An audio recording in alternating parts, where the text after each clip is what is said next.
Well, hi, friends. I'm Michelle, pastor at Harmony Creek Church in Kettering. But for Christmas this year and Advent, I wanted to read parts of a book, and I want to read the entirety throughout the next several days, as we are 22 days away from Christmas. But also just this is a book I got, and it's called The Salamander and the Manger, and it's animal stories of the Holy Night. And so I want to go ahead and start. There's several stories, and throughout the next several weeks, you'll hear different ones. And so today we're going to start with the preface, and it's called. And this one is. It all started with a unicorn. So we all like unicorns, right? Okay. All right. So. Will the unicorn be willing to serve thee or abide by thy crib? And that's from Job 39:9. Okay. That's a KJV version. I got this book recently. I saw it advertised. It's from the United Church Press in Cleveland. So it's through the UCC. And I was very intrigued. So I hope that you will enjoy this journey with me as we go through these different animal stories of the Holy Night. And I think I'm not for sure exactly where we'll go. So let's just go ahead and start. So this one, let's start. This is written, by the way, by Evelyn Robinolt Jones. Okay. My father was a storyteller. Among my earliest memories are sitting on the edge of the sink, watching him shave while we made up stories about Robert Rhinoceros, George the Giraffe, and all their friends.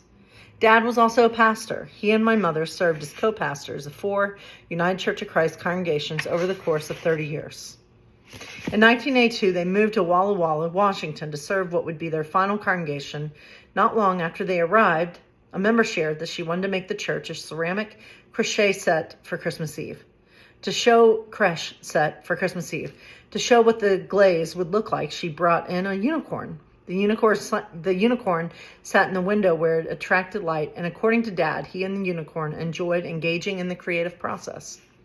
That first Christmas Eve, the creche was unveiled, and the unicorn at the manger was introduced to the congregation during the children's time in worship.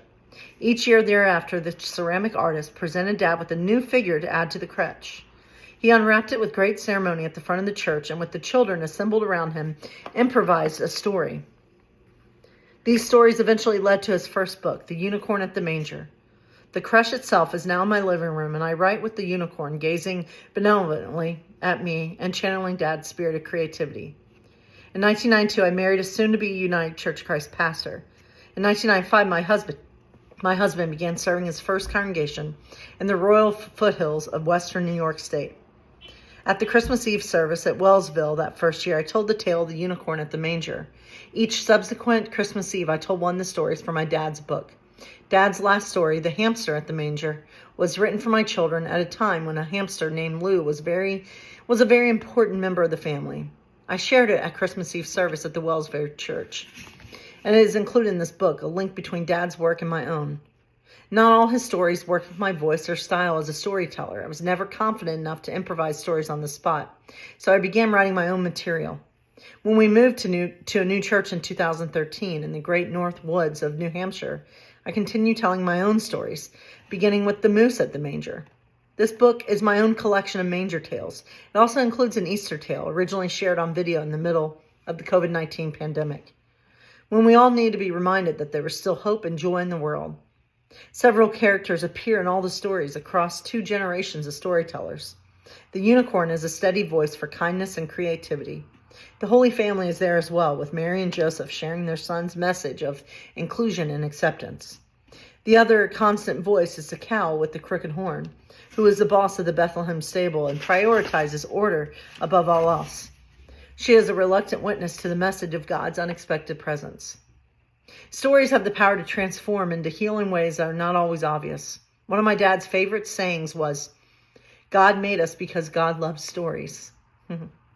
At a time when our world is filled with so much anger toward anyone seen as different, whether because of race, gender, economic status, or political persuasion, we need to be able to acknowledge each other's stories, even to respect and love each other's stories as God does. Jesus' ministry relied on stories. His message was one of acceptance, hospitality, and love. Through his own stories, which were the parables, and through his life, Christ encourages us to recognize God's presence both in ourselves and in one another. He challenges us to spread love into all the corners of the world and to remember that all of us are created in God's image and deserve to be treasured as children of God. The stories in this book were originally written as standalone tales. They are not specifically children's stories, but can touch the childlike parts in all of us. Although the Christmas story is reflected in all of them, I hope readers find the stories relevant throughout the year. And so, my friends, join me later as we hear the story of the salamander at the manger. So much love to all of you, my friends.